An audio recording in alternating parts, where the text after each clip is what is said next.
Woo! Welcome to the Pancaked Podcast. Squad, we are here on a beautiful night, fam. We are out here. We're going to record for the AFC North, man. And let me tell y'all, Yeah, man, it's about to be a real special night because these old lines are gonna be fun to talk about, man. We can In start both on good and bad. and bad. You know what I'm saying? So we got the Browns, we got the Bengals, we got the Ravens, and last but not least, the Steelers. But before we dig into all that, how y'all doing, squad? Doing great. good. Always First, good.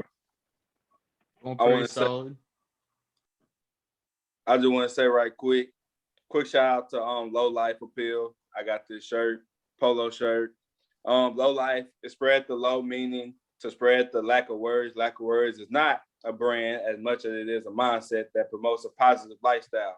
Athlete and people from across the globe, both on and off the field, represent low by placing a red balloon emoji in there, which basically means like the red balloon represents that no matter what we are faced with, we will rise to the occasion, let go of all the worries, and live in a fearless effort. And this is by KJ, Black owned man, formerly played for West Virginia.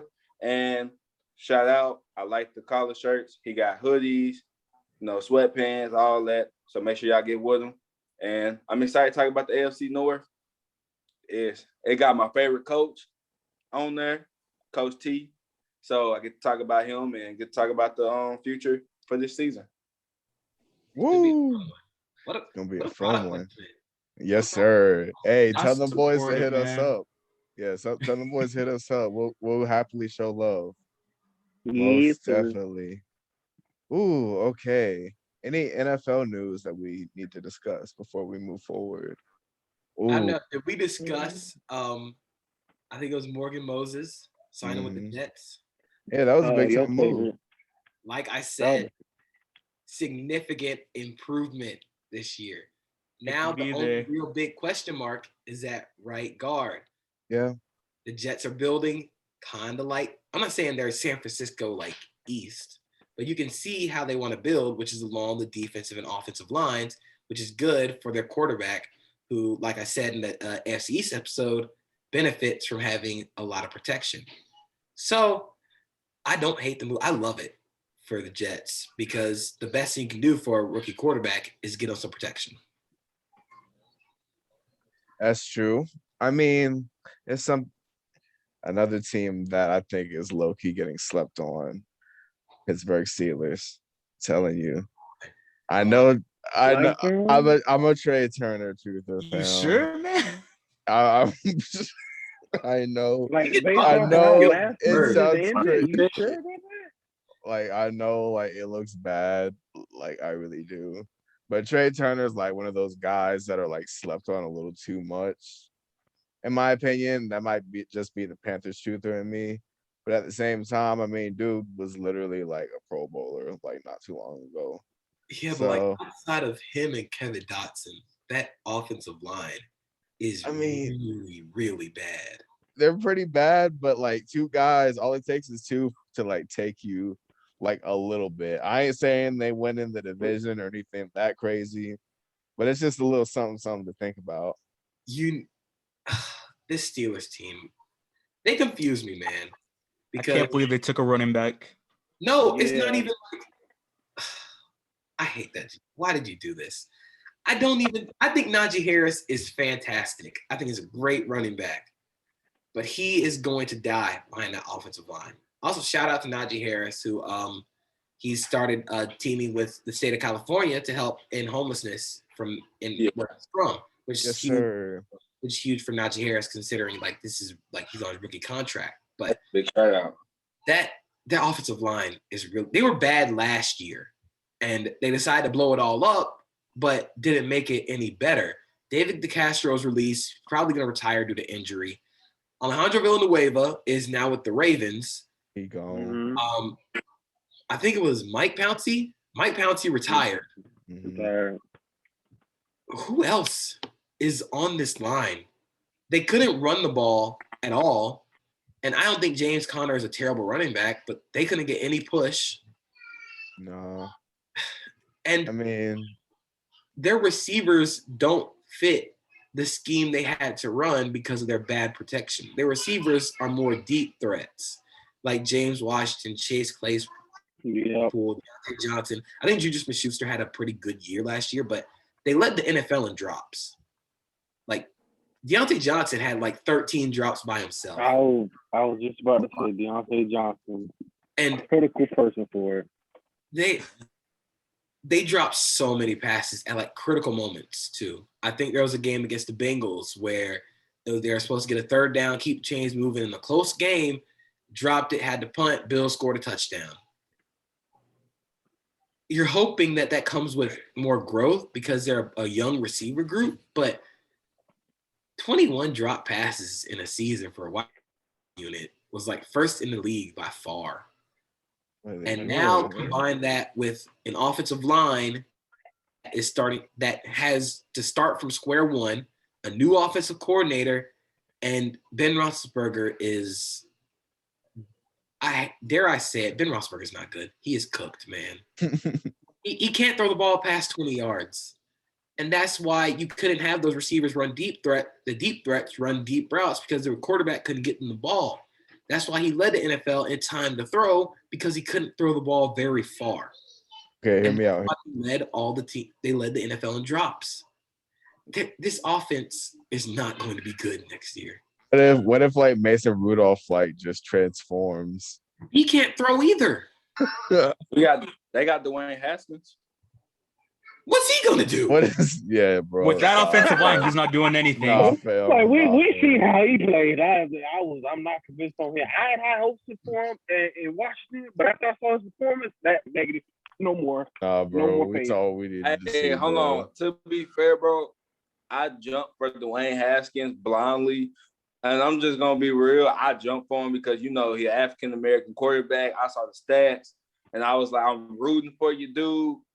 And then when I saw him play, I was like, man, what went wrong? And I started watching Ohio State tape, and I saw the screens, and I saw the quick, and I saw the receiver turn a 3-yard gain to a 70-yard touchdown. Then they go to the lead, and receivers are doing this, like Terry doing the same thing for Washington.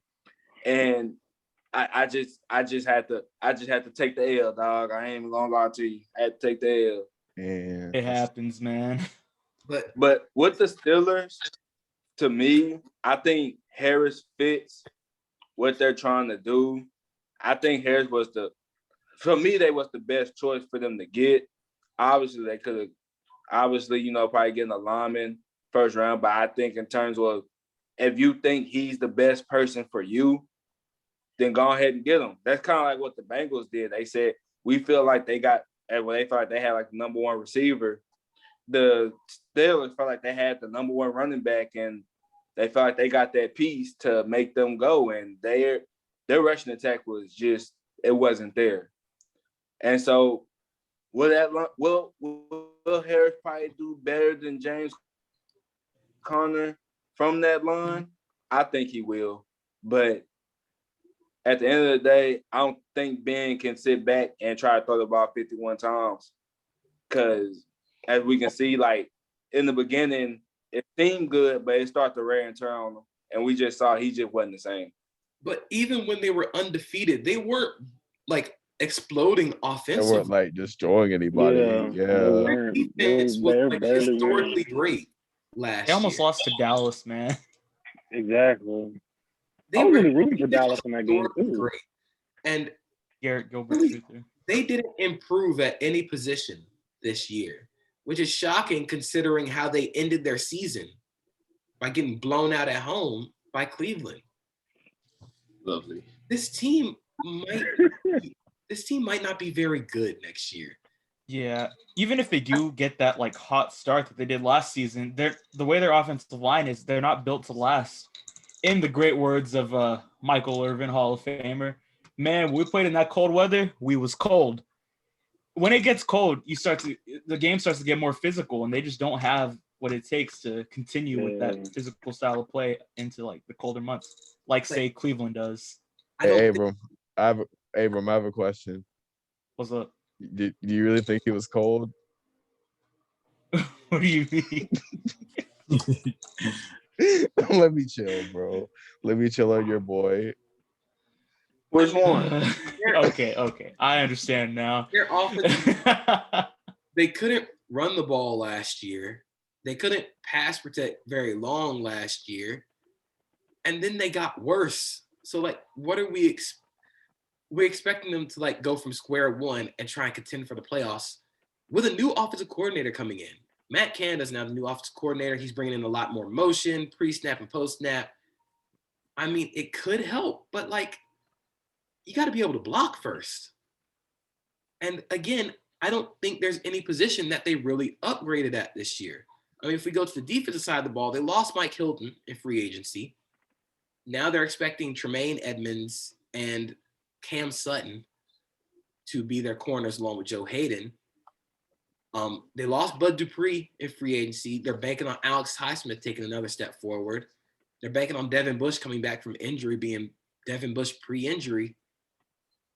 But I will say, T.J. Watt, Cam Hayward, and Stephon Tuitt is a great defensive line trio. Yeah. Like, I'm not even like T.J. Watt is fantastic. Yeah. Like, I think at Boy, this get point, after the football. at this point, it's safe to say he's better than JJ at this point. At Not this like point in their careers, yes. at this point in their careers, he's better than JJ. Mhm. Cam Hayward is continuously slept on, but he's a huge part of their defense. Stephon Tuitt's an interior pocket pusher. I think Minka Fitzpatrick is a great safety. He has a lot of great ball instincts. He's got range. I think a lot of his turnovers, some of them were very right place, right time. Oh, you're gonna be that guy. The tip drill interceptions and the fumble recoveries. My man has an eye. He has that nose for the ball, bro.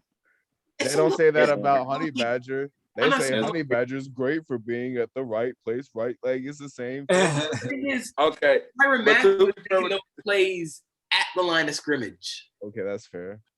Yeah. Minka Fitzpatrick, I guess because they play like different positions. Minka's a free safety. Yeah. All those turnovers are happening off of like tip drills or fumble recoveries. And I'm not saying like he's a bad player, but he'll get lucky like that very often in the NFL. Unless you're like Troy Polamalu. But that's rare. Oh, man. Lady, he was stupid. To My me, boy be out there though. That's all I gotta say, bro. Like, there's a reason why they throw him like everywhere, bro. Yeah. Yeah. And has an eye for the ball, man. He's With the always around that thing. This is very on and off of me because part of me is saying this might be Coach T first losing season. Like, part of me is saying that, but another part of me is like, I can't count him out because, like, 2 years ago, he had a duck whistler at quarterback and somehow pulled off an 8-8 season. So I'm gonna say if they manage to go 9-8 this season, build Mike Tomlin a statue. Because this team is bad. Yeah. Like, I don't think they should have been built this statue. I don't think they're gonna be like horrible, like top 5 pick horrible, because their defense is still going to be one of the top units in the NFL. But they're gonna struggle to score. I was just about to say that. I feel like and playing against other teams, playing against their other teams in the division twice a year, you're gonna have to score. Like, again, this might be the year where the Steelers 8-9 or like 9-8. Now, I think they missed the playoffs, realistically, but like, dude, this. And then they missed the playoffs. Mike Tomlin gets fired, and then Mike Tomlin comes out. The Steelers rarely fire coaches. Like, Mike Tomlin's like the third head coach they've ever had. Like, ever. Like, I don't think we're understood. Like, ever in Steelers history, he's like the third head coach. They don't fire people. They just stay there until they die. Like, It's true. again, Mike Can I Tomlin. dream? Mike Tomlin coached the Steelers through Big Ben, Le'Veon Bell, and Antonio Brown. If he manages to get them to 9-8, or even on the brink of making the playoffs, just go ahead and build a shrine in Canton, because this is going to take a Herculean coaching job. This is the least amount of talent had on the offensive line in years. I mean, back when they had Bell, Brown, and Ben, the offensive line was really good. David DeCastro was an all-pro. Like, he was very good. Mike Pouncey, a very good center. Alejandro Villanueva, very good. He doesn't have any of those guys anymore. Hey, So isn't that funny, though, how this is going to take a Herculean coaching task. Like, I will respect Mike Tomlin. I already do respect Mike Tomlin a whole lot, but if he manages to get this team to above 500, then like he should have his gold jacket fitted. Like, give him. Hey, JP, ain't it funny how when Pittsburgh had Bell, Antonio, and Ben, their weakness was their defense. Mm-hmm. Then they got their defense and slowly lost their offense. I think it was 1 year. I think a large part of that is due to Ben Roethlisberger just getting old, because I'm not going to lie, when we had those conversations about who's more valuable to the team, Antonio Brown or Ben Roethlisberger, I think we know the answer now. I do not think Ben Roethlisberger is very good anymore. He wasn't. AB was that guy, but you couldn't have AB in that. You couldn't have AB in that locker room. Yeah, especially if Big Ben would have left. Of course, definitely. But I do think they need to start looking for a quarterback of the future. They've been into that retirement for like the past 3 years, and I think this I'm not gonna like 100% certain say like this is the year he retires, but like they might need to like take old Yeller. They might even take old Yeller out behind the shed. It's time. It's I definitely time. also think they're gonna see if Haskins can somewhat take a step, somewhat get it together, because honestly, talent-wise, Ben's old, and I don't think his point. I think talent-wise, Haskins it has the most talent as the quarterback for that on roster. So I could see them going with Haskins somewhere in the middle of the season if they're getting blown out and seeing what he can do. Or probably late in the season if the season already over, or even in preseason, see him taking more snaps. So I mean, the report out there to see if he's the guy. The reports out of OTAs are that he's looking good at camp, but like again, it's OTAs. Everybody looks good or in the best shape. We've had that OTA talk. So they said Tim Tebow looked good. Exactly. Okay. We don't need to bring JP. They don't want to do this. We'll bring it up again if we have to. Like when he scores, bro. Wow. Can't wait, man. Wow. That's all I have to say. Just wow. Because it's gonna happen. It's gonna be hilarious. Look good on OTA. They said who? They said Mac Jones looking good. Oh, don't start, man. Rocking at You mean your next Matt Stafford, bro? Oh my god. Wow. Anyway, I think this is going to be a tough year for the Steelers. Their defense is going to hold up, but their offense has serious questions going from what's the offense going to look like under Matt Canada. Do the receivers not have a case of the dropsies? And is Big Ben really like, does Big Ben have it? And by it, I mean just throwing the ball down the field. Like, if he can't test DBs vertically down the field, of course, what they're going to do is start playing man. Because if you play zone, Big Ben is smart enough to find the hole in the zone. That's something that he's been able to do over 15 years of playing the NFL. But playing man, you force him to make those throws. I don't know if he still has it. And, like, I'll be shocked if he does, considering how he ended the year last year. Because the back half of 2020 was rough for him. Like, I think he was near the bottom of the league in EPA because he just can't throw the ball down the field.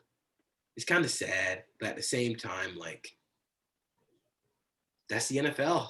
The NFL, bro. Unless you're Tom Brady or Aaron Rodgers, it's short. It's gonna catch up.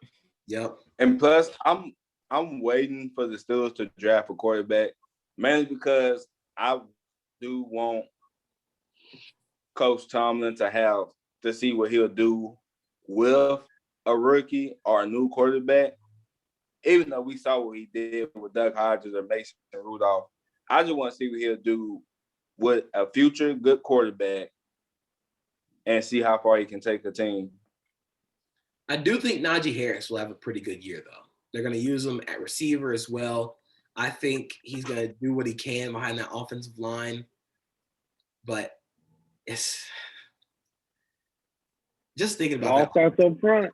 Their offensive line makes me want to vomit, bro.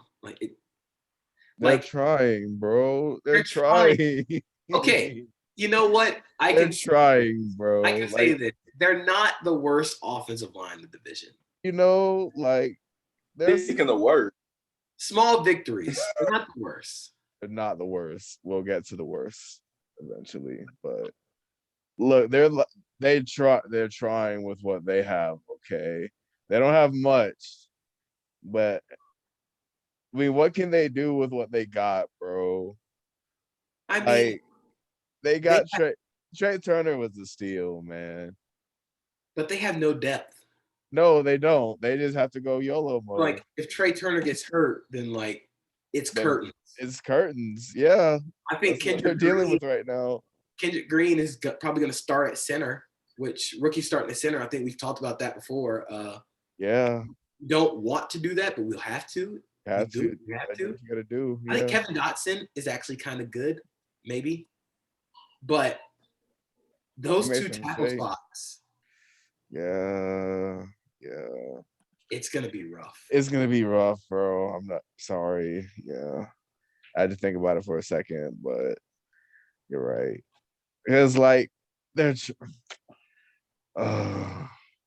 yeah. Like I just want Mike Tomlin to be happy. That's yeah. It's gonna be a tough. He will be happy for the Cowboys. I don't get why they didn't like. Why didn't you invest in any of your tackles, bro? I mean, I think they tried, but they got old. Yeah. Like that's Marcus Gilbert retired because he's like done, bro, because he's old. Alejandro Villanueva wasn't that great last year because he was old. Yeah. They just got old. That's tragic, bro. That's what happens when you try to run it back every year without adding depth to the line. Is when you get old and you have no backup plan, it starts to look like this. And when you don't draft, okay, I'm willing to excuse drafting Najee Harris in the first round because I think Najee Harris is fantastic. I'm not. Sure. Of course he's not. In the second round, you go draft Pat Freiermuth, a tight end, when you have two tight ends on the roster and no offensive line. That's not smart drafting. You don't address the offensive line until the end of the third round. And it's not like they weren't in position to draft a lineman. They had the 42nd pick in the second round. They could have done it there. It's just a lot of their decisions last year or this offseason have been really confusing, which is different to say about the Steelers. You know, we've always assumed like the Steelers make good decisions, but this has been real weird. Like either they have like the best like method to their madness, like there's a method to their madness, or they're just crazy. Shouldn't they have gotten Morgan Moses? Yeah, they should have. Like why didn't they just get him? He was in free agency for like at least a month. Especially if you're going to try and run it back, which I think they're going to do because they re-signed Juju Smith-Schuster. They're going to try and run it back and try and make a deep playoff run. If you know your offensive line isn't that great, sign a veteran tackle for 1 year. I But mean, that's not what they did. Charles Leno Jr. was available. Morgan Moses was available. Mhm. And they didn't sign Guys either. in the draft. Honestly, I kind of think they were caught off guard by Pouncey retiring, then Villanova, and then he even had drama with because I remember he had an interview on First Take and he was talking about like the way they were running the offense because he was saying like he didn't like how they weren't running the ball and they just kept passing the ball. But like we said on here, in truth, like they couldn't run the ball. Like they weren't moving moving the line of scrimmage. So it could be something more deeper than that. Yeah. Perhaps, but Real quick before we get off the Steelers, shout out to Juju Smith-Schuster taking that team-friendly deal, man, because he probably could have gotten paid a lot more somewhere else. I don't understand that. I appreciate taking team-friendly deals, but if you want to try and win a Super Bowl, he had an offer from the Chiefs. Yeah. What? He got the Chiefs were going to pay him more. And they're no, he fumbled the bag. He did a team-friendly deal to stay in Pittsburgh, which, like, it takes character, I guess. Bro, he would have been chilling. I would have went to the Bro, Chiefs. what? What is He had a bigger Chiefs. offer, right? he be playing with the best quarterback he's ever had? You want to win, bro? I don't get it. Wow. The Steelers don't. Juju, Shout out to him though. Juju like that Yes. kid. I would say Juju like that little kid, that just he want to play with his friends. I think that's kind of what it was. He was just like, I can't leave y'all. And he just came back. But even with Juju coming back, I just don't see them. I don't see them being second. I don't either. Like, and I always see the Steelers as either first or second. Like, this is another year where I really see them being like third. Last year, they were last in the NFL in yards per carry. They had 3.6 yards per carry. That was behind vaunted rushing attacks like the Falcons, the Chargers, and the Miami Dolphins. Their offensive line was really bad, and they got worse. It's going to be a tough year for them. Tough. And I mean, the defense is going to be out there a lot. So I'm glad they invested in their defense because it will be fun to see how Dick LeBeau, the defense coordinator, there's always vestiges of the Dick LeBeau defense in the Pittsburgh Steelers. I can't remember the current defense coordinator's name, but he's a fantastic coordinator in terms of getting his guys prepared. So again, it's gonna be tough. Yeah, it'll be real tough for them. Well, we know that they're not gonna be second in the division, so they're gonna be third or fourth. We're all assuming, right? I'm gonna say third. I'm gonna say third. Okay. I give them third. Okay. Interesting. So I'm guessing our 4 is the Cincinnati Bengals. Oh, let's go in. All right, so let's go in. I mean, listen, they're trying to, bro. Like they're trying. Okay, so the Bengals this year are going to be an experiment in analytics Twitter versus film Twitter. Analytics Twitter wanted them to draft a receiver at 5. Film Twitter wanted them to draft a lineman. They ended up drafting the receiver. This is going to be an experiment in which position is more valuable. I think Joe Burrow, like, as much as we like talked about Justin Herbert, Joe Burrow was really good before he. Yeah, he was. Like, he was legit for the year. A lot of saucing it up. A lot of stuff that transferred from LSU to the pros, like his anticipation, his pocket presence, his accuracy, even the arm strength got a little better. I think he's got probably the 3rd best arm in the division. He's not the strongest arm, but he throws with anticipation and timing and accuracy. And the offense is molded around him. They run a lot of empty sets like they did at LSU and allowing him to make those quick reads. And they have 3 solid receivers. Tyler Boyd is solid. T. Higgins is really good. Like, he played really good for them last year. And now they have Jamar Chase, who is a bully with the ball in his hands. He's a lot in like that AJ Brown mold where like you think they're a lot bigger than they actually are, but Jamar Chase is like 6 feet 201. But he plays a lot bigger than that.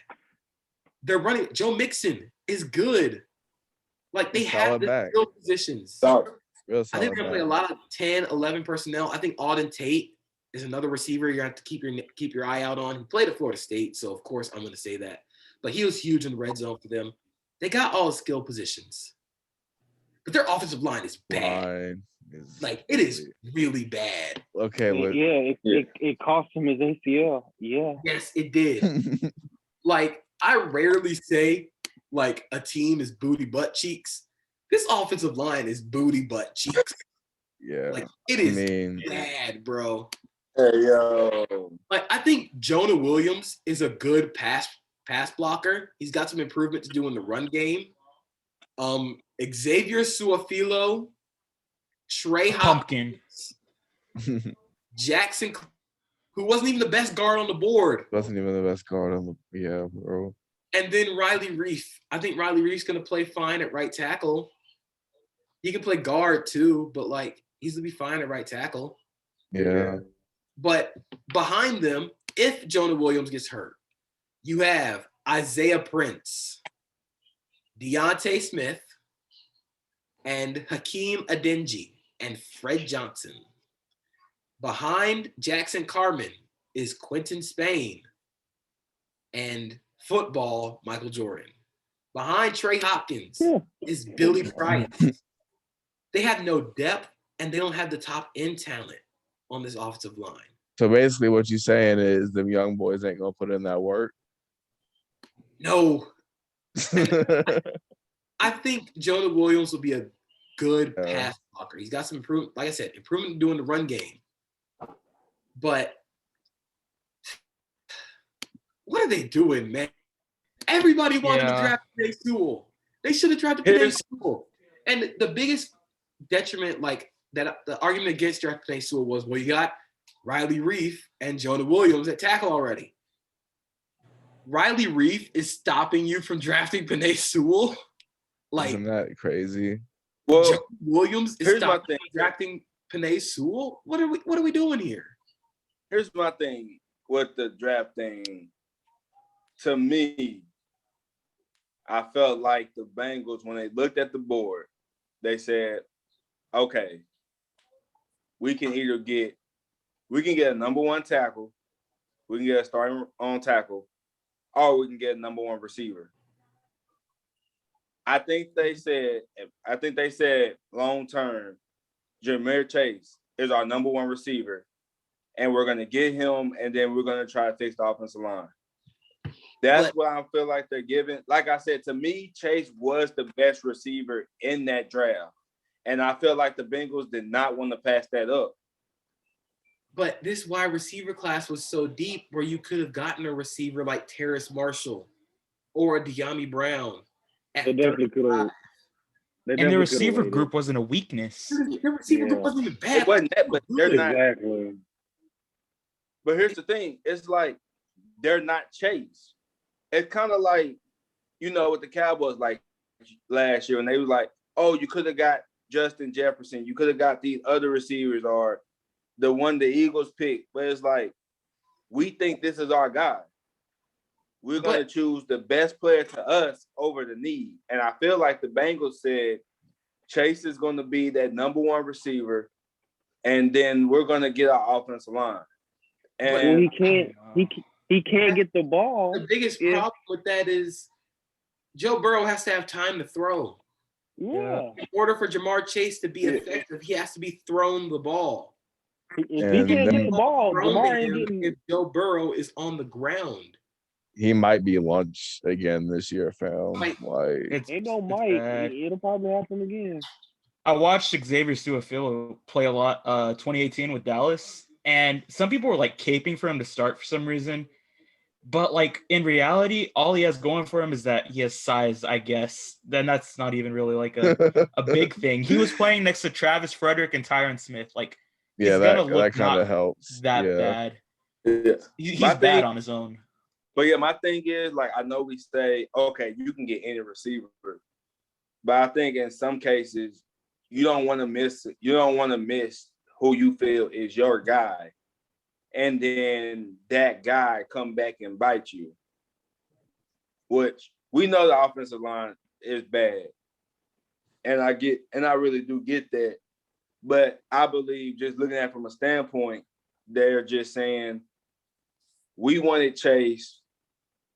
He's going to be our number one receiver. We don't want Smith. We don't want the receiver from Bama. And our tackles, hey, we'll just live with it. But right here, right now, we believe Chase is the best player on this board, and we need to get him. I get it, but Sewell's like a generational talented tackle. He's not a guy Yeah. that's just gonna come around. You're not gonna get another shot at a guy like that. Yeah, bro. Like- and like they passed on him for like Jamar And it's Chase is a not good even football like- player, but like the Hogs, what are It's y'all not doing? even like it was only filling a need. Like Penei Sewell was arguably the best prospect in this draft, not named Trevor Lawrence. And again, their offensive line is going to really struggle this year. I think they were.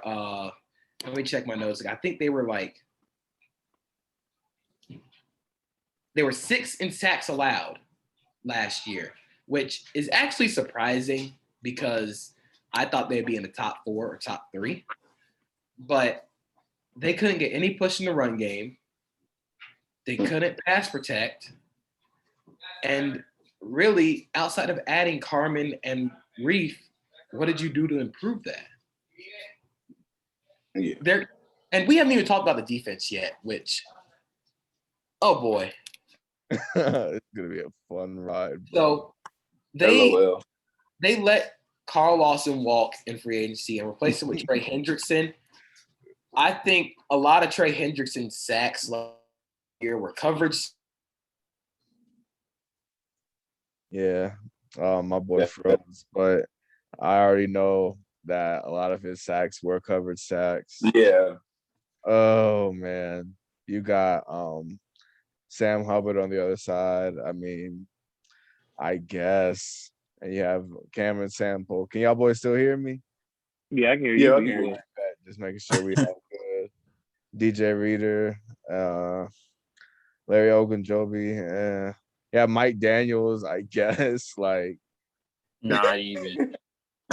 I will say this though, Akeem Davis Gaither, I feel like he might be slept on this year. Low key prospect. You got Jermaine Pratt, Logan Wilson, man. There is like, bro, this defense is gonna be atrocious. That is hard to listen to. Like, I don't know, bro. I don't know what they're trying to do over in Cincy, but it Not ain't looking the bright. answer, bro. I think they're the worst team in the division by far. Oh yeah, they are. I think they're expecting Chase, which I expect him to put up some numbers. And I know it's gonna be hard because the quarterback has to have time, but I do think he's gonna come in and he's gonna ball out. That's cool and all, but they're gonna be like the Vikings, bro, where they have Justin Jefferson just going absolutely crazy, but like the team is still like cheeks. Like, you have highlights and stuff, but what good are those highlights if you're losing games, bro? So I believe JP has returned. We were just talking about how cheeks that defense is. So, But in defense to Justin Jefferson, there was a game that he led in the comeback victory. But Because to me, you can go ahead and go, JP. I was gonna say, like, this Bengals defense, I think they downgraded at 2 very important positions, which is defense, the pass rusher and corner. They let Carl Lawson walk to bring in Trey Hendrickson, who, if you look at Brandon Thorne's true sack rate, he's a great scout on Twitter, covers offensive defensive line play. Trey Hendrickson had 14 sacks, I think 13 and a half sacks last year, but a lot of them were coverage sacks or they were created by having Cameron Jordan on the other side of you. Mhm. He's not going to have Cameron Jordan on the other side of him. Yeah, Sam Hubbard. Sam Hubbard and DJ Reader. And I don't know how good he's going to be when he's that number one guy. Exactly. They let William Jackson walk in free agency. That leaves him with a hole at corner. But I will say Bates is super underrated at safety.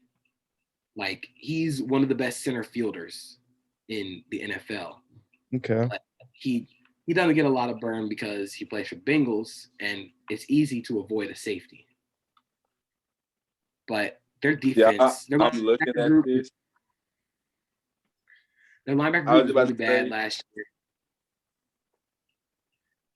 There were a bunch of rookies, but you would hope they grow with playing time. But their defense might not be good again this year. They're looking pretty bad, fam. Hey, y'all, I just looked at the roster. They got 2 corners. Awuwe, who used to play for the Cowboys, and they got Eli Apple. We're just gonna leave it at that. Yeah, Next Wouzier, he's Yeah, bro, they're not good. Wouzier's a CB2. I could have told y'all that, bro. Like, they're not it. Not Look, it, I just guys. said next. And It's not like y'all are a cornerback factory, bro. Sorry. I mean, I think Sam Hubbard, Larry Ogunjobi, and DJ Reader their whole defensive line is very meh. I think their linebacker group can get better with playing time. Mike Hilton was signed to that DB room. I don't think he's an outside corner, though. I think he's a nickel. But their pass defense might get torched again because they might not be able to generate pass rush. I mean, this team is looking bad again. And I hate it for Joe Burrow and Jamar Chase. Good athlete. Those guys. Good athlete. A lot of potential. They're really good, but the Bengals are a long way away from even being like in playoff contention. Sure.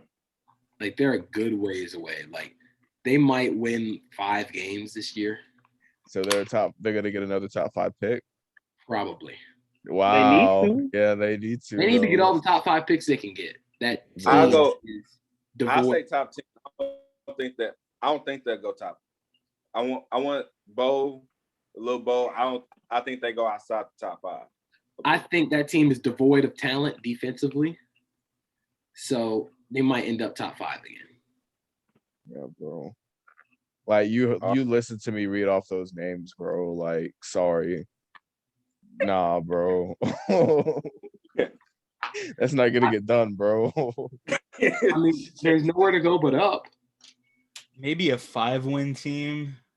Yeah. Maybe. I think 5 is tops. 5-12. That's if I give Burrow it goes 5. off. I 6 think at best. Joe Burrow is going to be great. Yeah. Some good highlights on the Caleb. way for sure. And again, I hate it for Joe Burrow because I don't think Zach Taylor's that great of a coach. Because, like, the offense is kind of bland. Defense isn't good. Why does he still have a job? Like this, like they've been really bad. Amen. I don't know why they didn't invest in the offensive line, especially considering Joe Burrow is coming off a catastrophic ACL injury. But hey, I mean, if they plan on going quick game the entire year, good luck. Woo. Yeah. Let's talk about the good teams. I just want to say sorry, Joe, but I know that's your boy, but y'all should have went O-line. But it's okay because they're having fun in Detroit or whatever. Cincinnati? No, I'm talking about Penei Penei. Sewell. I Yeah. was about to say. What Was it- time Where is that Joe one have? was celebrated. Bengals are in Cincinnati. Yeah, I know. Yeah, bro, I know.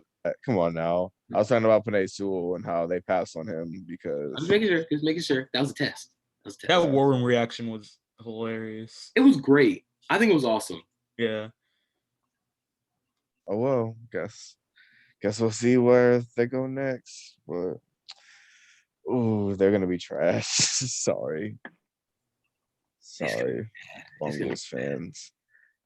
But Hey, we get to good teams now. we can't talk about good teams. Which good team do we want to discuss first? Trash. Let's go Browns. Oh, I've been waiting.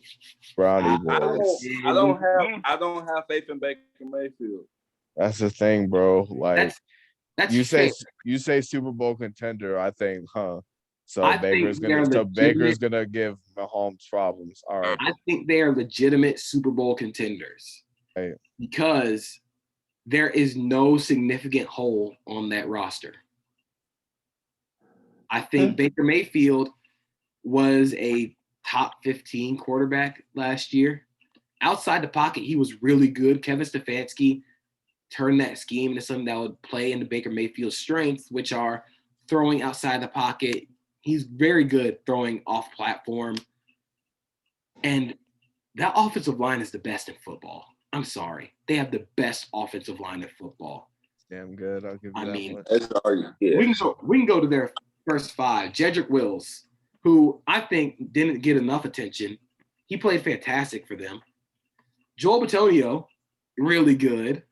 J.C. Treader, really good. Wyatt Teller has a significant conversation for being the best guard in the league. Yeah, And then he's Jack not Big Q, but he's close. Jack Conklin, who's a fantastic right tackle, and they just mowed people down running the ball. I mean, they ran everything: inside zone, outside zone, split zone, pin, pull, counter. But when they really get into their bag, it's outside zone where they have Jedrick Wills, backside end, and they get Wyatt Teller and those boys on the move.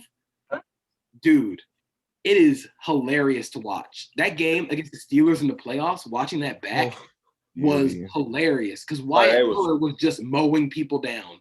Their pin pull where they pin with Bitonio and Jedrick Wills and then pull Wyatt Teller around is an automatic 5 yards. Mm-hmm. And it also helps that they're blocking for the best running back in football.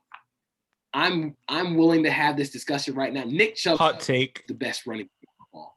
I don't think that's a hot take because you can't really name one thing that he doesn't do well. He's got the contact balance. He's got the vision. He's got the speed and the power. He can catch, and he's durable. He's the best running back in football. There were plays last year where he made something out of nothing. He turns first downs into touchdowns, and then he'll run you over. And then if he gets tired, okay, we'll just bring in Kareem Hunt, who's another he would be a starting running back for every other team in the league. But he's a backup for Cleveland. He'd be a top 5 back. He would be a top 5 back if he played for any other team. Top 5. All All right, bro. And then, okay, so we talked about the run game, which is really good. Okay, if they decide to pass it, their passing game got explosive last year. And they got Odell back. And it got explosive without having speed. Jarvis Landry's not a burner, but he'll do the middle of the field underneath. He'll get you what you need to get. Donovan Peoples-Jones played well for them last year. Rashard Higgins was good. But now they add Anthony Schwartz. Shout out Rashard Higgins from Mesquite, bro. Repping Mesquite. Oh, yeah. Anthony Schwartz from Auburn, I will say this. He was on the track team with Tyson Campbell and Patrick, and he was the fastest player. That should let you know what kind of dude he is. I think he set the record for like high school boys, like 100-meter. Oh my. Like he's like that fast. And it's not like he's a track athlete who just switched to football. He's a football player who just happens to be otherworldly fast. And yeah, we just forgot about Odell Beckham Jr. And I think the whole entire thing of like the Browns are better without OBJ, let's stop that. Because Odell Beckham Jr., when he's healthy, is an elite receiver. he has game-breaking speed and body control where he can take a slant to the house. That's something that the Browns didn't have last year. They didn't have the game breaker. And you could see early in the season before he got hurt, all that attention was being put on OBJ. And that would open up Jarvis Landry over the middle of the field. So they could run the boot action where they fake it to Nick Chubb and get Baker Mayfield on the move, which is what he's best at. He's great at throwing off platform. They have 3 really good tight ends. This is a top 5 unit, man. Like top to bottom, I'm telling you. They have no holes, significant holes anywhere. I think Austin Hooper is a great blocker. He's a great move tight end. Harrison Bryant as a rookie stepped up huge because he was a great blocker, something that I didn't steal, man. Coming out of college. And then David Njoku might be the best athlete in that room. And he's their 3rd tight end. They could run 13 personnel and have OBJ out there. And then they could just run anything they want at you. And that's what you can do when you have that offensive line who can run anything. This offense, if it performs to expectations, could potentially be top 5 offense in the league because you don't know. You have to pick your poison. Mm-hmm. You have to choose if you're going to load up to stop the run or make Baker Mayfield beat you, which he has shown the ability to do. Like, I don't think he's a top 10 quarterback, but I think in that scheme, it maximizes his play. Like, he's got a strong arm and he can throw off platform outside the pocket. I think where he drops down a little bit and why I don't think he's a top 10 is within the pocket. He gets a little skittish. He's got happy feet when he throws. The biggest thing is you just got to keep him in the pocket. But I think with the offense is designed, they get him rolling. Dude, this offense is so good. Just watching them play last year was amazing at the stuff they would design and the plays they would run because you had the offensive line to do it. Having a great offensive line just lets you do anything you want. Because, my thing is, though, those guys. My thing is, in the playoffs, I don't see them getting past the Bills. I don't see them getting past Kansas City. I mean, there's only like one. I don't see them getting past the team we're gonna talk about next. And that's my thing and it's mainly because of Baker. And it ain't that Baker's bad. It's just I don't think he's gonna be that guy to deliver them past Pat Mahomes. He's not that guy, pal. Trust me. He's not. I will say this whole Kyle Shanahan, like outside zone play action, like scheme that's taken over the NFL, it is given average quarterbacks like a lot of money. Baker Mayfield's going to make a lot of money. Ryan Tannehill has made a lot of money, and that scheme has maximized them. Because Baker Mayfield doesn't need to be good. Like, he doesn't need to be great. He doesn't need to be good.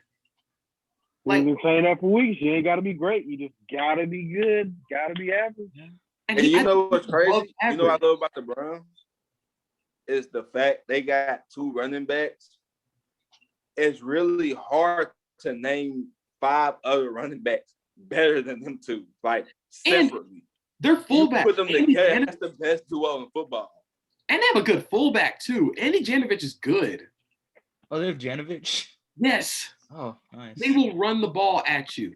And I enjoy it because that's what they combined old school football with new school West Coast outside zone with the speed they have on the edges.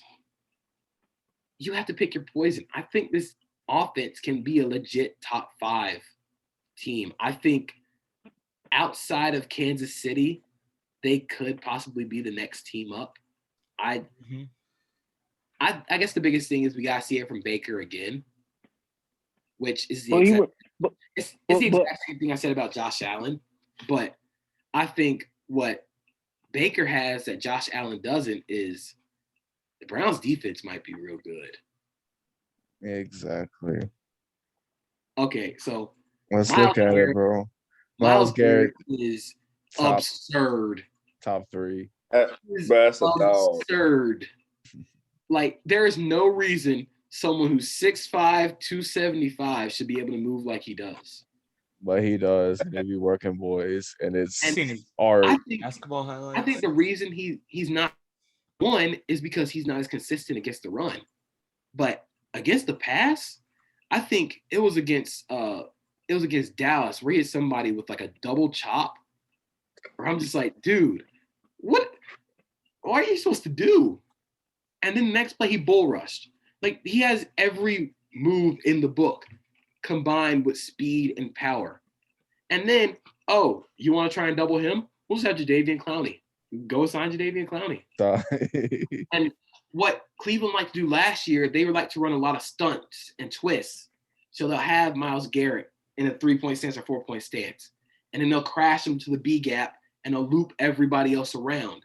Jadeveon Clowney doesn't have a lot of bend.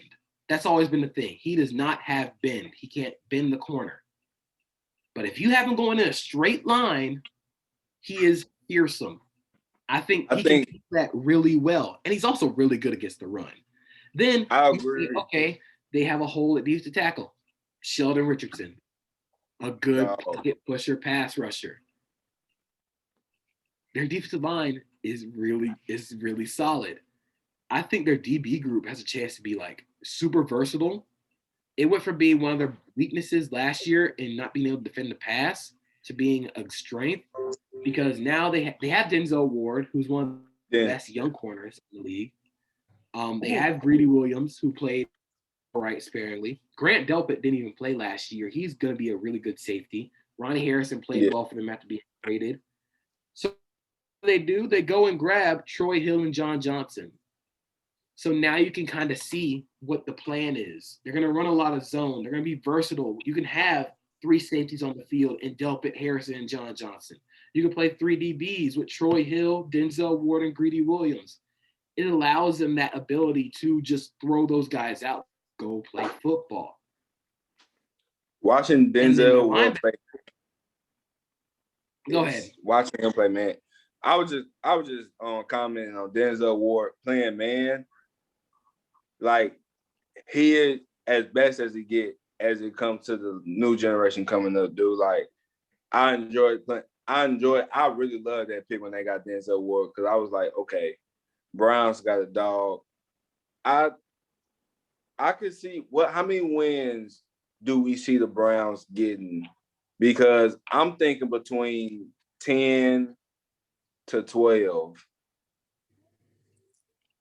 Are we looking at schedules? Is that what we'll look at the schedule? But I said 12, 13. I think their floor is like 11. Yeah, floor is 11. That's fair. I say 12.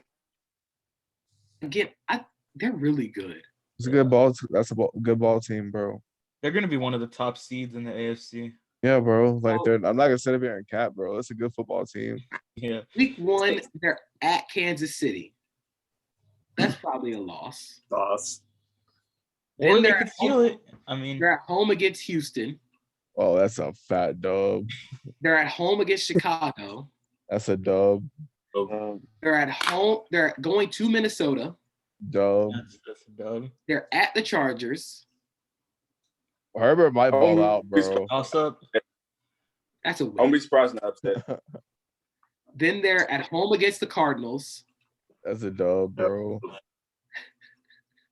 happened to your Cardinals? They got Thursday night football against the Denver Broncos. That's a dub, bro. Wasted Thursday night game. That's probably a dub. Then the Bengals in Cincinnati. Oh, fat dub. Then they're at New England. Toss up. I think that's a toss up because Bill Belichick will always have that team ready. Mm-hmm. Then they're at home against Detroit. That's a dub. Then they're at Baltimore, which is a Sunday night football game. Toss up for me. Yeah. At the bye week. Then right after the bye week, they play at home against Baltimore. They're winning one of the Baltimore games. Yeah, I said it was right? 1-1. Yeah. They're going to go 1-1. Then they play the Raiders. Then they're at Green Bay. Oh, that's a L. I don't know. It depends. It depends. Then they're at home against Cincinnati. It depends on if Aaron Rodgers playing that game, but we don't know. I still He's think, playing. but He's playing. yeah. They're not getting Aaron Rodgers. Again, 13 wins. I think Yeah, they're going to win the division. I'm a Cowboys fan at the end of the 100%. day, but like there's teams that are still fun to watch and like teams that I enjoy watching. And the Browns are one of them, man. And seeing what they've been able to build over the past couple of years and how quickly it's all come together, it's been crazy, man. I want to shout out my boy Dan. He likes the Browns. He likes watching the Browns. And he would always text me last season talking about the Browns. I'm like, man, they're solid. Again, they do what we love here. They built through the offensive line. They spent money there. They spent draft capital there. And we see what happens. Their offensive line is fantastic. They can run. Now, my thing is, oh, Mike, was you going? I was just saying I have them win the division. That's all. Mm-hmm. Oh, okay. My thing is, though, do y'all see them getting past the teams that I mentioned? Can y'all see them getting past? I think they can beat Buffalo. Yeah. Yeah. I think that's a toss-up. Shit. I think they can beat Buffalo. All right. Don't sleep on the boy. Based off of, I'm not gonna sleep on Buffalo. Buffalo's a good team, but based off of how the Browns ended last year, they ended on a very high note. And based off what I saw, I think they can take Buffalo. Now the Chiefs, that's a real toss-up. I don't know about there's that. only one team that I think can beat the Chiefs. So I don't think Cleveland is that team. Yeah. I'm give them a run for their money because they do what the Chiefs weren't very good at, which is run the football. Mm-hmm. Yeah. And they don't, it's not like they run it and they don't score. They score touchdowns running it. And they also have a really good screen game where if they don't run it, they'll just, okay, we'll dump it out to Nick Chubb. They run tight end screens with Njoku. And I was like, okay, we'll get these 5 freight trains moving out in front of them, and you go try and blow them up. It's like being the wedge player on kickoff. You go try and hit them. I wouldn't. I mean, the biggest question for me is if Baker Mayfield can continue where he left off the back half of the season. Because even in that playoff game against Kansas City, he played really well. But I think if you start to make him a pocket passer, he starts to drop off a little bit. I think the offense was very they kind of held his hand a little bit in the offense. So now under his second year with Stefanski, we have to see how much will they give him in terms of the offensive playbook. If they give him more of the playbook and he can succeed with that, then the sky's the limit for this team. So, because it's actually a toss-up for me, y'all actually kind of persuade me with my first. Who got the better defense? Ravens or the Browns? Browns. The Browns defense is nice, man.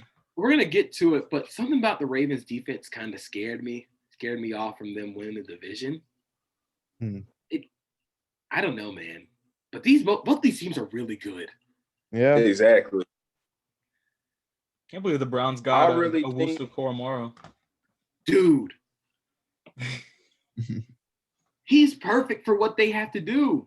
Dude. Yeah. The thing with Owusu Koromoa is if you keep him clean, he's a run and hit. They can do that behind that defensive line. Easily. And he's versatile enough to go out and be in front of a slot receiver or a tight end. But he can still run and hit. Is he really wearing number 28, bro? That's kind of cool. I like that. I'm telling you, man, the new numbers are awesome. The new number rules are awesome. I dig them, bro. People are hating online for no reason. I just want them to let defensive linemen, offensive linemen wear 0. That's the only thing I ask. But I think this team is going to be really good. Again, they have no significant holes. Maybe linebacker, depending on how Owusu Koromoa plays. Really, it's going to hinge on Baker Mayfield if he continues to take the next step in his development. That's something we're have to see with all backs pretty much the Josh Allen, Baker Mayfield, Lamar Jackson draft class. We have to see if they can take the next step because they've each had a great season and they've each had a kind of mess season. We have to see which way are they going to be trending. That's why I was just going to step into with another person. If Lamar can take another step throwing the football. Let's see. With Lamar, because you got to think, he's been slowly climbing. He went from getting put out the first round. He won his first playoff game. I think he would have put up a better fight if he would have came back, even though he did struggle in that game against the Bills. I think fourth quarter, I think he would have at least brought him back to, completable, but I don't think they probably would have pulled it off. I can only see him getting better and better and better. And I feel like the Ravens are like, we need to win now. And the reason why I say it is because I don't know how sustainable that style of play is going to last for the Ravens. I love the Ravens. I think that's my team outside the Jaguars I stand. Like the Ravens are so cool. Yeah. Like their offense is so cool. Nice uniform. Nice uniform. It's so throwback in terms of they have formations where they have Mark Andrews, Patrick Ricard, and J.K. Dobbins and Lamar all in the backfield. All back there, bro. It's straight out of 1980, but instead of taking it from under center, he's under shotgun. They have so many diverse run plays where you don't know what they're gonna hit you with. Counter bash, a play where they run where it looks like they're gonna run counter with the running back, but they pull the guard and the tackle to where Lamar's gonna be running. It's my favorite play in the NFL when it's hit correctly. Because every time it does, Lamar scores a touchdown. He out of there, fam. Because everyone's accounted for. Just watching Lamar Jackson play, I don't know if we underestimate it because I don't think we do. He's the fastest player. He might be the fastest player in the league. Straight up. He makes fast dudes look slow. Slow out there. And it's not like he's making these up close shake movements. There was one play against the Browns where he made his move 5 yards away, or 5 to 8 yards away from the defender, and he ran right past them. And I'm dude, you can't teach that speed. You can't coach that speed. That's just natural. I love that he didn't run the 40-yard dash at the combine. He just trusted his speed and went with it, bro, because he didn't need to.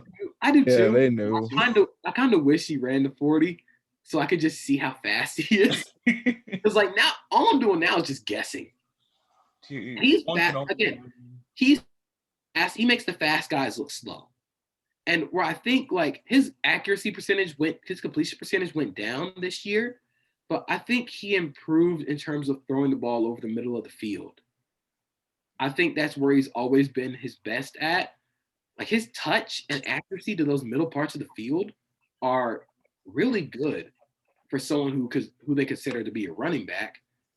He's really good over the middle of the field. I think he struggles still with those passes to the outside hashes. I don't think his arm strength is like that, where he can get the ball all the way out there. I also don't think he had the receivers last year to benefit what he does, because all their receivers were 5'10" or under and all ran 4.4s, but they couldn't really catch. They brought in Des Bryant to be a wide receiver one. I don't know if Des Bryant's not that guy in 2021. He's not. I don't think. They're trying, bro. They're trying. He's trying his best. When your best receiver is Willie Snead, you need an upgrade. So that's what they did. They went and signed Sammy Watkins, who's been a receiver in camp. They got Rashad Bateman in the draft, who I think is a perfect fit. And they got Tylan Wallace, who I think they will do those over the middle and those intermediate. So I think Nate Tice of The Athletic described it the best. The way I was seeing it too is those receivers are going to mesh what the speed receivers do and what the tight ends do in the short game. But they're going to run the intermediates. They're going to run it over the middle of the field. And they'll allow Hollywood Brown to be what he is, which is a deep threat number 2. He can be a good number 2, but when he's number 1 receiver, he's not it because he's not that guy. He's small. Like he's just a small receiver. And he had a lot of drops last year.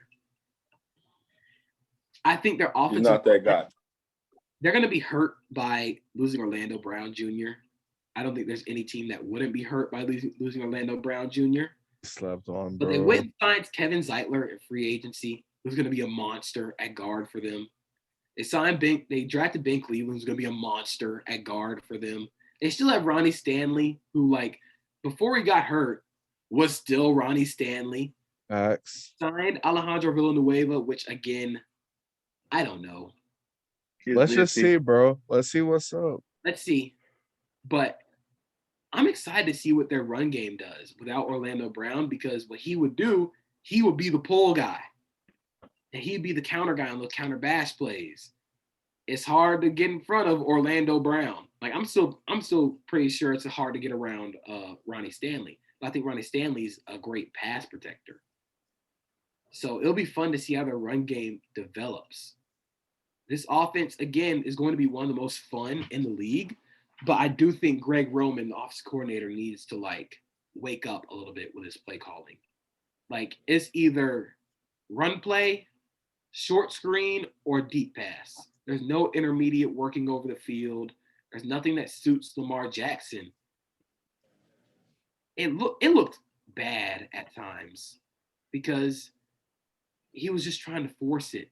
He was forcing all these deep plays where it was just max protection and 2 receivers running routes. And those 2 receivers are Hollywood Brown and Willie Snead. What are you doing here? But I do want to shout out Nick Boyle and Patrick Ricard. Those boys can block. They're they're a 6th and 7th offensive line. Yeah. Pat Ricard is like that dude run blocking. Like, he grown-manned a lot of people in that Tennessee game. That Tennessee game in the playoffs was one of my favorite. I think that was the best coached game I've seen, like, in the NFL that year, outside of the Super Bowl. Wow. Because statement. You have to see, like, the Ravens got ran all over by Tennessee in the playoff game last year and in the regular season game this past year. They dominated that game up front. Like, they absolutely dominated. And they made Ryan Tannehill try and be a passer. And it worked. Mm-hmm. I think Wink Martindale is one of my favorite defensive coordinators just because he's just like, all right, man, we're going to throw every blitz we have at you. We're going to play single high coverage. We're going to play man. If you beat us, cool. We're not getting out of it. So you got to be man enough to step into the blitz. And they do have one of the best DB rooms in the NFL with Marlon Humphrey, Marcus Peters. Jimmy Smith played corner and safety. Deshaun Elliott and Chuck Clark played really well for them. I am worried about them getting pressure, though.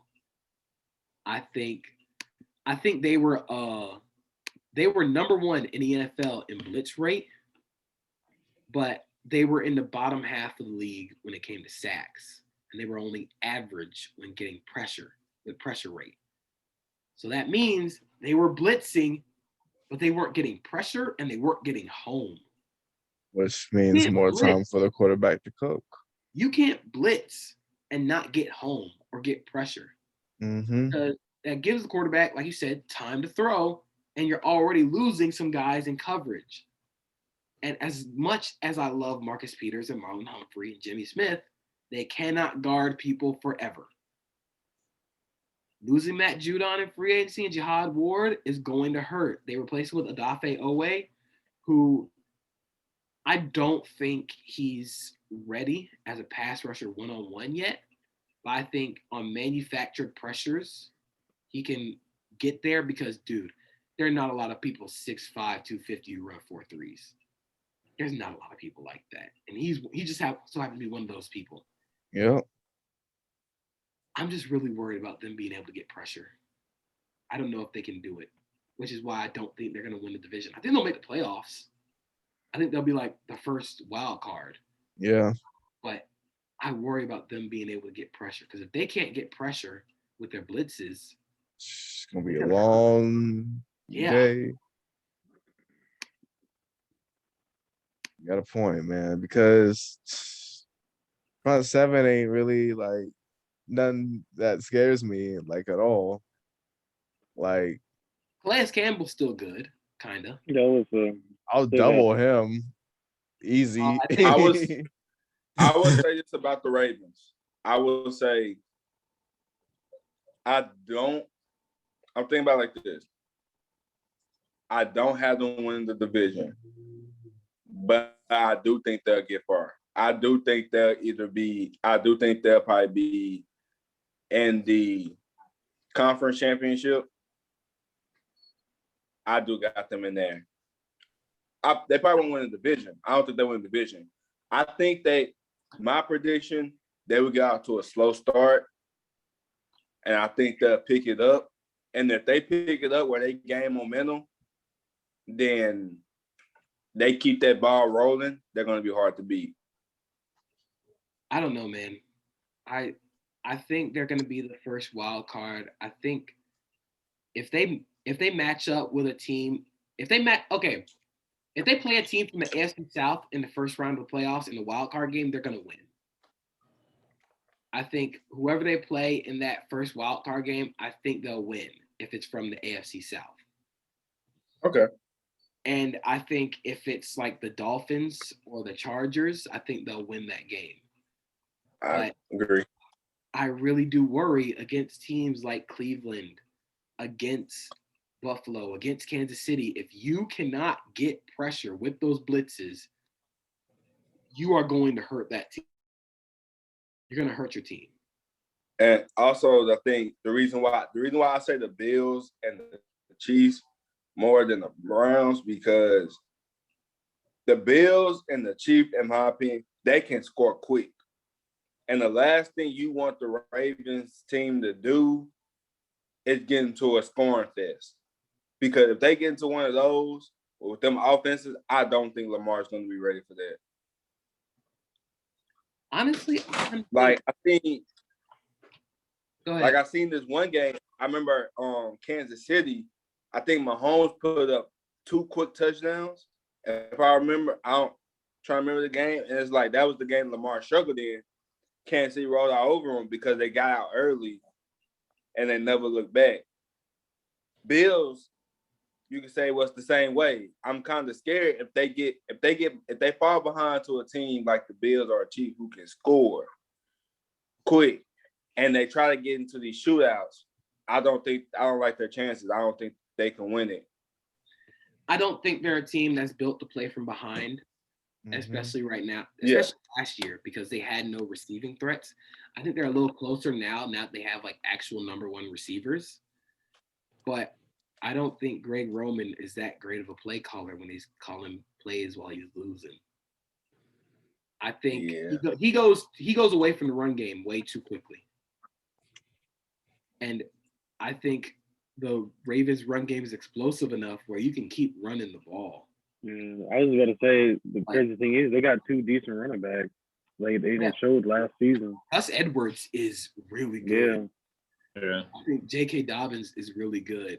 And then you have to account for Lamar Jackson in the run game, which if you play man, you're giving him an alleyway or a one-on-one. Easy money. Yeah. If you give him one-on-one with a linebacker, you're going to get fired. It's curtains. You're getting fired if you leave your linebacker out there one-on-one with Lamar Jackson. You're going to need to get your linebacker therapy.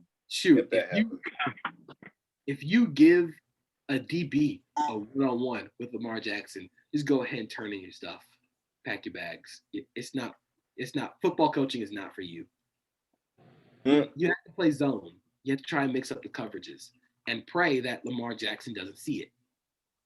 I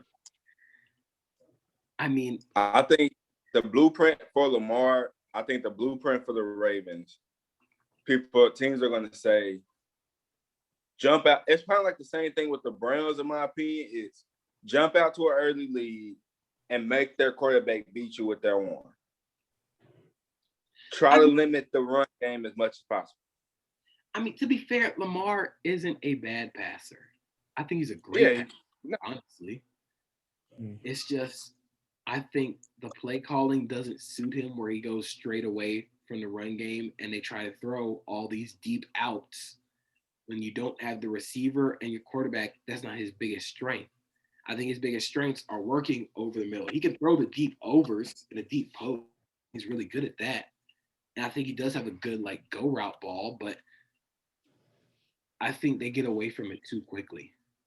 The run game. Yeah. Like I said, I think they're probably going to be like 11-6, 10-7, maybe. I think that them and Cleveland are going to be locked head to head at division crown up until they play twice, like in back-to-back weeks. More than likely, they'll go 1-1, split it. Yeah, they'll split. So whoever beats the Steelers twice. So let's actually look at the Ravens schedule. That schedule, baby. I will say, if the Ravens get off to a bad start, I'll be right and back, then they fellas. pick it up, and they become that momentum team, I think the Ravens. I think the Ravens should go in that direction. If the Ravens go in that direction, I like their chances. If they get hot and then they cool off, I don't like their chances. So the first game of the season is at the Las Vegas Raiders. They're going to turn into roadkill. Then they're at home against Kansas City on Sunday night. That's going to be a fun game. That's going to be fun on that. They're going to play Detroit at Detroit. Yeah. Then they're at Denver. Then they're at home against Indianapolis. I think that's a win. It could get a little testy. I think Indy always is hard. Yeah, I was about to say you don't want to look past Indianapolis because I wouldn't be surprised. They could be good. I wouldn't be surprised if Indy won. I wouldn't. Week 6, they play at home against the Chargers. I think that's a win. It should be a win, but it could be another hiccup too. But it should be a win now. Then they're at home against the Bengals. Dub. They got the bye week. Then they play at home against the Vikings. Dub. Ooh, this game's gonna be fun. They're at Miami on a Thursday night. I think I have to take Miami. I think their defense. I think their defense might slow down the Ravens. I think I'll take Miami. I think it's all up to. I gotta go Baltimore because that defense could eat Tua alive. Yeah. Then they're at Chicago. Sorry to Justin Fields. Ooh, I might have to go to that game. Hold on. I'll make sure to bookmark that. Then they play Cleveland in Baltimore. I think they win the Cleveland game in Baltimore. I think they play at Pittsburgh. No. Then they're at Cleveland. I think they lose that Cleveland game. Yeah. They play at home against Green Bay. That could be interesting. They can go both ways. Awesome. That's a tough Depends on the situation. Then they're at Cincinnati, and then they're at home against the Rams. Then they finish against the Steelers. They got a tough back end of the schedule, which is why I kind of the first wild card team, because that back half is really brutal. But really, it banks on them being healthy. Yeah. If they can remain healthy, then that back half of the schedule shouldn't be as tough. I'm still gonna say 11-6, 10-7. They'll be the first wild card team. Yeah, they'll be fun to watch for sure. But if that defense is able to get pressure and Lamar Jackson, like Rome said, takes the next step as a passer in terms of throwing outside the hashes, we could be looking at like another like Baltimore run where like they're one of the best teams in football. I just don't see them beating Kansas City. For some reason, Kansas City always has their number. Yeah, they're just them boys, bro. They try to turn it into a shootout, and I don't think Lamar can win that shootout. If they can control the clock If they could keep the Kansas City offense off the field, control the clock, no really explosive touchdown, long drives, wear down the defense, I think then they can get Kansas City because that suits them. But if it turns into they just score, we got to score quick. If it turns into a shootout, that you're going to play right into Mahomes' hands, and I don't think the Ravens are designed to win like that. Yeah. I don't even think that the Bills like that. I don't think they're designed to win from behind, but they do have the second best offensive line in the division. They got that working for them. I think we can all agree Cleveland is number one. Yeah, pretty easily. Then Baltimore. Yep. Yeah. And Yep. then Pittsburgh, and then the Bengals. Bergam and the Bengals. Yeah. Mm-hmm. I mean, after Baltimore, it takes kind of it's significant dip. I really I think we look at this like off the line, same way we kind of look at the division, where it's like after 1 and 2, like who cares? Yeah. Basically, you said it best, bro. I mean, they're trying though. Like the bottom teams, like they're trying. And it's not like really like inherently bad. It's just their offense Levels, fam. It's levels. Their offense might be like really, really bad this year. Unless like Ben Roethlisberger has a like 2007 like Big Ben year, which I don't think is happening when he's almost 40. Bro, not with that arm. No Sirski. Yeah. No Sirski. It's just I think they. At first, I thought this division would be like one of the best in football.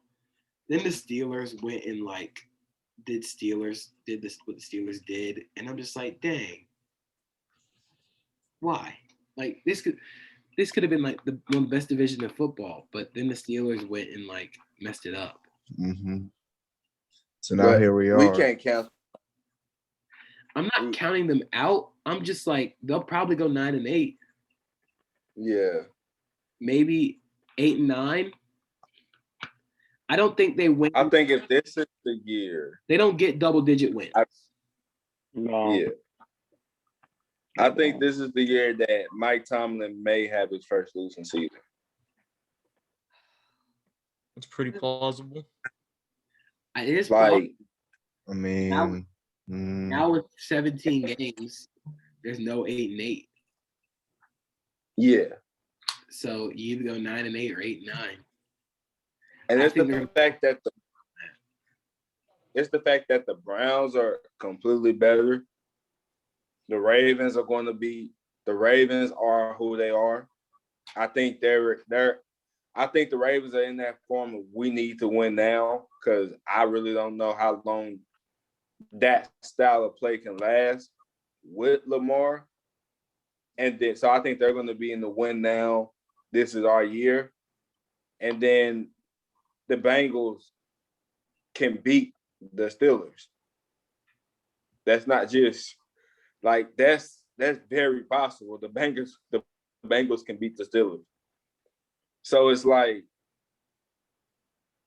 it wasn't like I believe the year they had the Duck Hodges, I think the Browns was to bad in the division, I believe, along with the Bengals.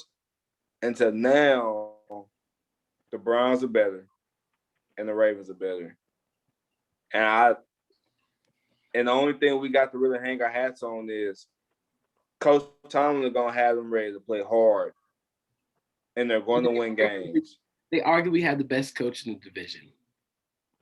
I think between him and John Harbaugh, you can flip a coin. I think they're both two of the top coaches in the league. Mike Tomlin, like you said, is going to have that team prepared. That's the one thing I know. Yeah. Like it doesn't matter who he's going to be going in there with. He's going in and he's going to have them ready. So it's not like they're going to like completely bottom out. They're not going to lose double-digit games, but they're not going to win double-digit games. Yeah. Middle of the pack season.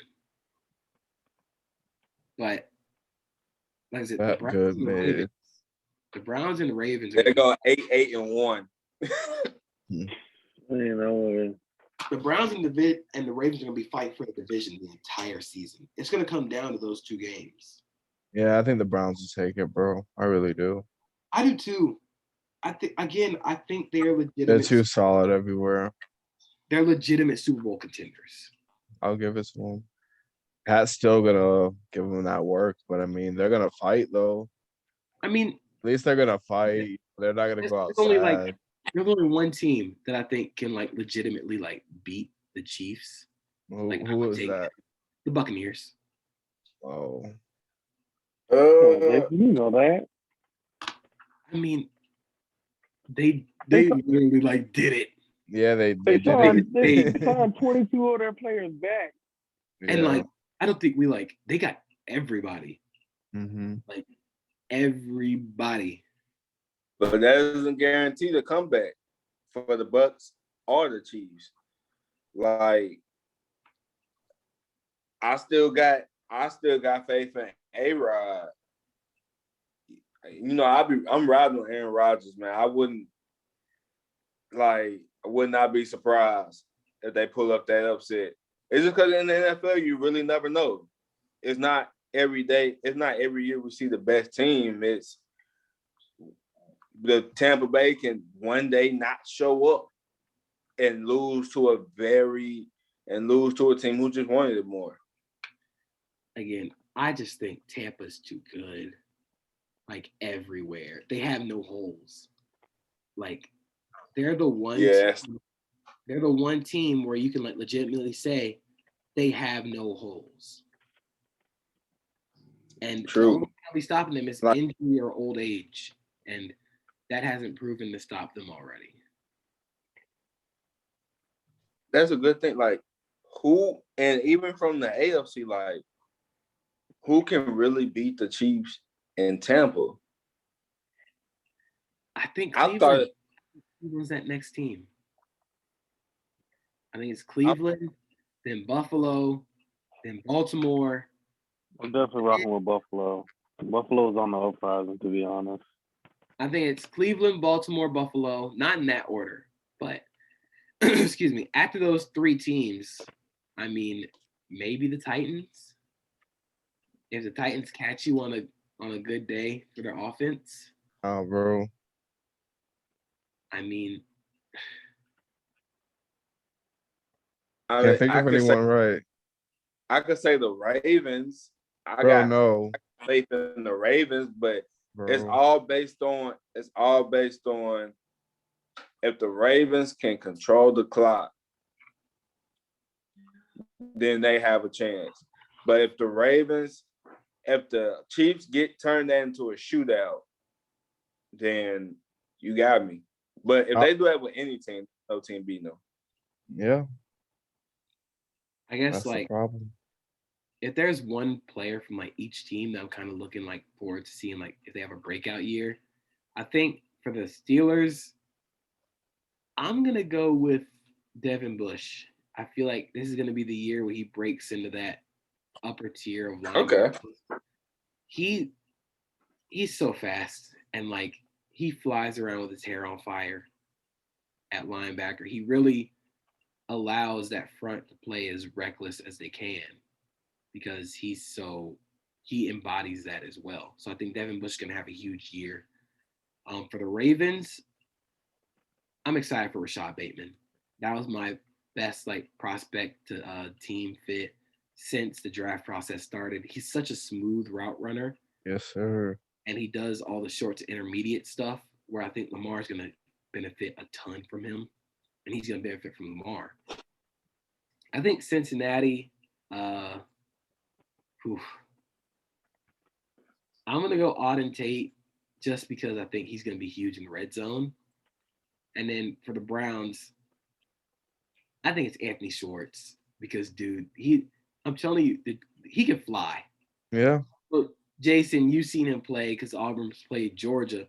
He can fly. Yeah, he's a little speedster. I give him that much. And like when he gets the ball in his hand, it's basically He's off to the races. Yeah. So those are my guys. I'm kind of like, I hope they have breakout years. But I'm excited to see how this division plays out because, like I said, it could go down to the wire with Cleveland and Baltimore. It could, but I think Cleveland got it. They're too solid everywhere. Lamar's gonna make it Lamarvelous though, and he's gonna try his damnedest. But I think Lamar is going to remind people that he's a top 10 quarterback. Like he's gonna I let folks know. Don't worry. I don't know where we got that from. Like, let's stop. We didn't get it from anywhere. You know, they got it from their own They think Kirk set Cousins of values, whatever that means. So They think Kirk Cousins is better than Lamar. they do. Ooh. If Oh, you man, think they that, throw do. your list away. Ball your list up. Blow it first, you know what I'm saying? Get the snot out your nose, you know what I'm saying? Put it on some trash. Mm-hmm. Put it in the black bag, and that needs to be on the curb come Monday, because that is hot garbage. It's You just heard it here, man. we You heard it here. we overthink Lamar Jackson. I think we try and turn him into something that he's not, and appreciate him for what he is, which is a game breaker through the air and with his legs. Like The problem is, I understand the whole sustainability thing, but I think a couple of things to that is you try to win a Super Bowl that year. You put everything into winning in that 1 year. If you get a Super Bowl from Lamar and then he gets hurt next season, you got the Super Bowl. And I think Lamar is different from the running quarterbacks we've seen before in terms of he knows how to slide. Cam didn't know how to slide. Michael Vick didn't know how to slide. RG3 didn't know how to slide. Lamar is a quarterback. Like he's a quarterback who just so happens to be the fastest player in the league. the problem is also, I believe, is that Jim Harbaugh and they revolutionized like the game with their offense. Their offense, like we haven't seen an offense like that. So we're trying to critique Lamar, and this is kind of the same thing that RG3 fell under. That are you a pocket passer? Can you do this? Can you do that? But to me, if you good at this and you have more production than someone who is a traditional pocket passer, who cares? Kirk Cousins should not be above Lamar Jackson. Kirk Cousins can't do what Lamar do. He can't. Lamar had changed the game of football. It's not too many people who can go right into the Ravens system and instantly do good. That's how good Lamar has been. And they as the quarterback for the Ravens. They built that system around his strengths with Exactly and the counter run game.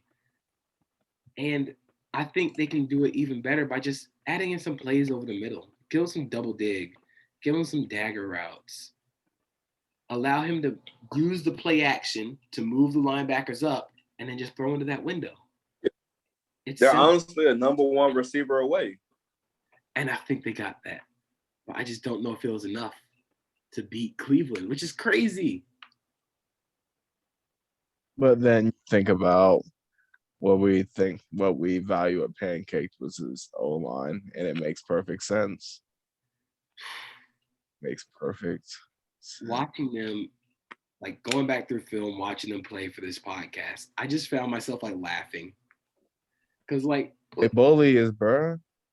Bullies. And they move too. Like it's like getting like F-150s, like 5 F-150s out in front of you. Zoom. It's great to watch, and I think Kevin Stefanski has made like a heck of a scheme that is to their strengths, where you can be multiple and then allow Baker Mayfield to kind of just roll out off of that, and it maximizes his strengths as well. Exactly, which is why they're gonna win that division straight up, and whatever happens after that, hey, You never know. They might catch Kansas City on an off day. They won't, It'd be but fun. I wouldn't be No, that because remember surprised. the Chargers almost caught Kansas City on an off day. They did catch They them. almost beat They them almost too. caught them lacking. Absolutely. I mean, It's the they were NFL. a called back touchdown. Like they had that touchdown called back because he lost the ball out of bounds and it was a touchback. They were one of those wacky plays from being in the title game. Just like that, bro. That is the craziness of the NFL. Well, I believe that's all we have for the AFC North. Any last thoughts, fellas? Oh, go Hawks. You say go Hawks? Go Hawks. Yeah, go Hawks. Go Hawks. That's all we have for y'all this week. We appreciate y'all's love and support. Be sure to subscribe to us on Spotify, Apple, and now YouTube. Yes, sir. We out here.